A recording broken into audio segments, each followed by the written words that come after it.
run with the Utica Roadrunners. Visit our website, mohawkvalleyliving.com, for more information. Let's see. It's time for the Cooper Group's road trip to Oneida. We're traveling in a new 2007 Chevy Uplander, courtesy of Seaweaver Chevrolet on Commercial Drive. Last week, we visited Oneida Limited and found out that the company originated in a utopian community established in the mid-19th century. The Oneida Community Mansion House was built brick by brick in stages beginning in 1862. This 93,000 square foot mansion house testifies to the community's core belief in the possibility of personal and social perfection. You may have heard about the Oneida community, but there are all kinds of things that the public doesn't know. I've learned things today that I had never heard of before. The place is just filled with history, beginning with the founder, how it developed, how it ended. We'll be telling more about that in a moment. It was started by John Humphrey Noyes in Putney, Vermont, and he brought a small group of believers to Oneida in 1848. They were asked to leave Vermont, actually, because of some of their practices. And there was somebody who lived in Oneida and owned this land who was a perfectionist, which is what they were, and they invited them to come and stay here. So they did. They moved here, and then they built the mansion house in stages between 1862 and actually Oneida Limited put on the lounge edition in 1914. And it has been continuously inhabited since 1862.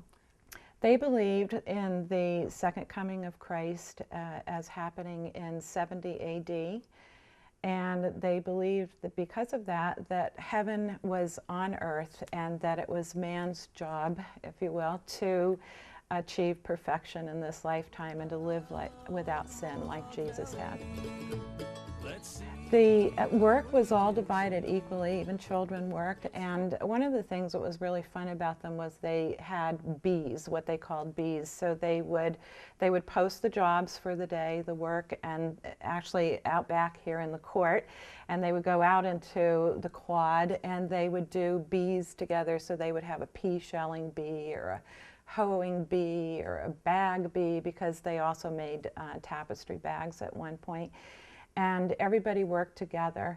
The women, after they were here a while, got together and decided to design their own clothing, and they came up with an outfit that was a combination of a dress and pantaloons, and they all cut their hair short, so it was quite scandalous for the Victorian times.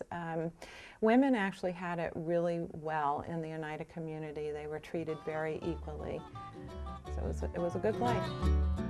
The community lasted until 1881, and at the time of the breakup, they decided to form a joint stock corporation called Oneida Community Limited and concentrate on their silver-making, silverware business. And they gave everyone in the community stock in the company based upon how much they had brought into the community when they joined. At one time, the community was the largest manufacturer of animal traps in North America.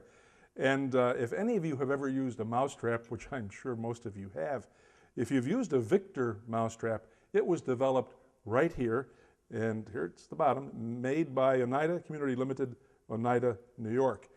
And this is proof positive that the people who lived here were indeed perfectionists, because nobody has been able to make a better mousetrap.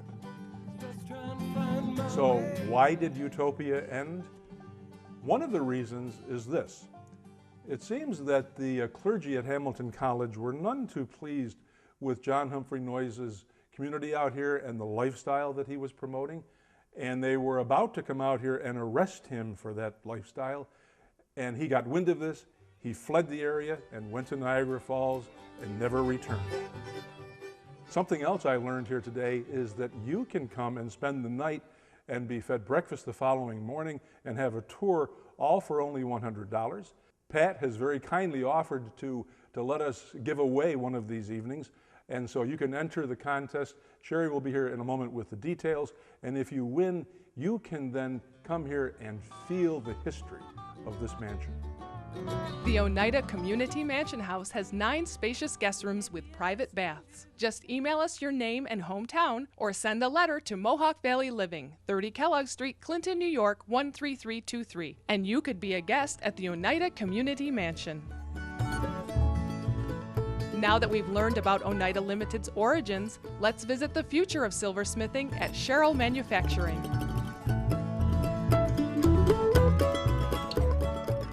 Since I was going into a flatware factory, it was thought that perhaps I should learn how to play the spoons.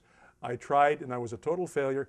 So instead they showed me how they make a spoon, and I found out that this goes to this, which eventually becomes this. And on the back, there it is, Oneida, USA. We celebrated our 2nd anniversary a week ago. March 22nd was our 2nd anniversary. What spawned it was my partner Greg Owens and I, who ran the factories. He ran the factory in Mexico, Oneida's factory. I ran this factory for the last year that I was working for Oneida. Saw an opportunity to fill some niche needs for the flatware market and diversify the business into other areas. So that's what we decided to do. We spent about 3 months negotiating with Oneida. We purchased the property from them, and that's where we are today. It was a very smooth transition. In fact, in March of 21st of 2005, I worked for Oneida Limited, and in March 22nd of 2005, I worked for Sherrill Manufacturing. So a lot of the employees, some of the core employees, now work for Sherrill that worked for Oneida's factory. Well, first of all, we're much smaller. We have a much smaller overhead structure. We were able to garner funds from the state of New York. We're in an empire zone. And we've taken our costs and spread them out over different types of the business. We silver plate for Oneida. We precious metal plate for a number of other customers. We rent space out to other tenants. We are doing some targeted flatware manufacturing for other companies. And we're actually making some stampings and other products. So we're basically spreading out the business into other areas and through this diversification. Most of the employees here worked for Oneida Limited for many years. Most of us have family members that work for Oneida Limited. My grandfather worked here for almost 30 years. So our hearts are with the Oneida tradition. So we want to keep that going, keep the flatware manufacturing going, and then from a business standpoint, we need to diversify to keep ourselves viable.